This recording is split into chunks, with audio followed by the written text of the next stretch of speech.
안녕하세요. 매장 운영 17년차 베테랑 기업 FA모스트의 공식 유튜브 채널인 스토어 레시피입니다. 오늘은 접점 시리즈의 6편 중 두 번째 영상이죠. 첫 번째 고객 접점편 잘 보고 오셨나요? 두 번째 고객 접점편에서는 고객과 본격적으로 응대를 시작할 때 고객의 니즈를 어떻게 파악하고 상품을 제안하는지에 대해서 한번 얘기해 볼게요. 이전 영상에서 언급했다시피 고객이 상품을 둘러보는 동안에 고객을 자세히 관찰을 했다면은 니즈 파악도 훨씬 수월해진다고 말씀드렸었죠. 만약 선고객 응대나 다른 업무로 인해서 고객을 주시하지 못했더라도 괜찮아요. 이제부터 고객의 니즈를 천천히 알아가면 됩니다. 니즈 파악에는 기본적인 니즈 파악과 구체적인 니즈 파악이 있는데요. 기본적인 니즈 파악은 고객님 어떤 상품 찾고 계신 걸까요? 원래 받아왔던 상품 있으세요? 라고 고객이 찾는 상품에 대해서 먼저 알아보는 거예요. 여기서 고객이 저는 원피스가 좀 필요해서요 라고 대답했다면은 네 고객님 찾으시는 원피스는 이쪽입니다 라고만 대답하고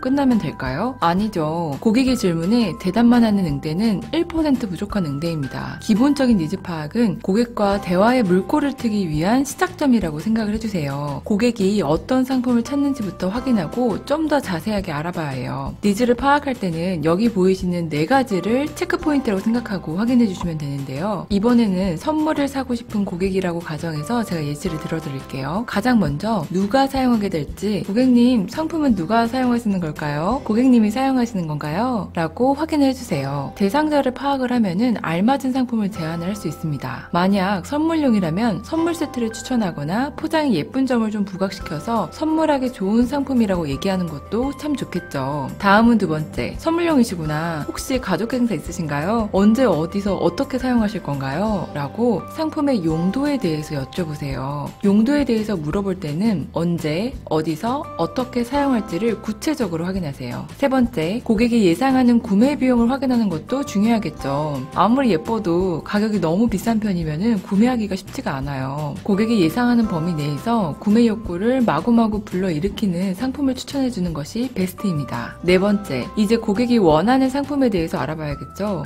고객님 어떤 스타일 선호하시나요? 좋아하시는 색상은 어떤 컬러세요? 라고 하면서 알아보는 거예요. 상품을 사용할 사람의 취향이나 선호하는 디자인, 색상에 대해서 확인을 해주세요. 만약 선물을 받으실 시어머니께서 차분하고 심플한 스타일을 선호하신다면 이 원피스는 베이지색 민무늬로 되어 있는데요. 어느 장소에서도 무난하게 잘 어울려서 활용도가 엄청 높아요. 라고 알맞은 상품을 추천할 수 있겠죠. 이렇게 몇 가지 정보만으로도 수백 가지의 상품들 중 고객이 원하는 상품을 찾는데 아주 큰 도움이 됩니다. 우리가 이렇게 니즈 파악을 하는 이유는 복합적인 이유가 있는데요. 고객의 정보를 바탕으로 적합한 상품을 추천하고 세일즈를 하기 위함도 있지만 이 니즈 파악을 하는 행위는 끊임없이 고객에게 질문을 함으로써 고객에게 우리가 이만큼 관심이 있어요 라고 관심도를 보여주는 거예요. 더불어서 고객과 지속적으로 대화를 하게 된다는 장점이 있죠. 이 대화를 통해서 고객은 직원과 공감대를 형성하고 마음을 열게 되는 겁니다. 직원의 질문에 답을 하면서 고객은 자연스럽게 설득이 되고 이것이 또 구매로 이어지는 긍정적인 결과를 얻을 수 있습니다. 다음은 니즈를 충분히 파악하고 상품을 제안하는 과정이에요. 상품 제안에는 3가지 종류가 있는데요. 처음에는 고객의 니즈에 맞춰서 한 가지 상품보다는 2가지 이상의 상품을 고객에게 제안해주세요. 2가지 상품을 제안하는 이유는 고객에게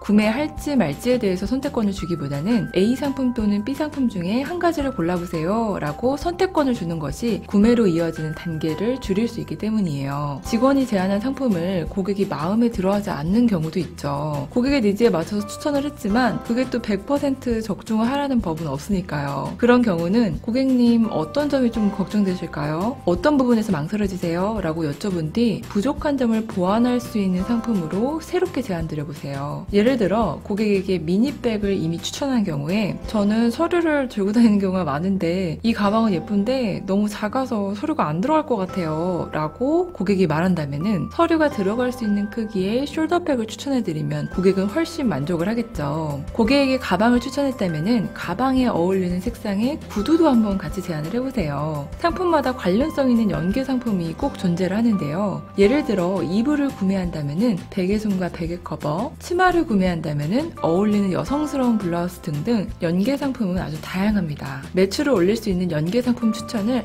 한번 꼭 해보세요. 자, 이제 정리할게요. 오늘은 니즈 파악과 상품 제안에 대해서 알아봤습니다. 니즈 파악을 할 때는 구체적으로 상품을 사용할 대상자, 용도, 그리고 취향, 원하는 디자인과 색상, 가격대를 기준으로 고객에게 확인을 한다. 니즈 파악을 하는 데는 복합적인 이유가 있으며 니즈 파악은 구매로 연결되는 지름길이다. 상품을 제안할 때는 한 가지보다는 두 가지 이상의 상품을 제안하고 고객이 마음에 들어하지 않는 경우 문제점을 파악해 보완할 수 있는 상품을 제안한다. 상품을 제안할 때는 이왕이면 상품과 연계되는 상품을 연결시켜서 제안을 드린다 입니다. 다음 편에서는 상품 설명에 대한 알찬 꿀팁들이 소개될 예정입니다. 많은 기대해 주시고 다음 영상에서 또 만나요. 오늘 알려드린 내용이 도움이 되셨다면 구독과 좋아요 꼭 눌러주세요. 그럼 다음에 봐요.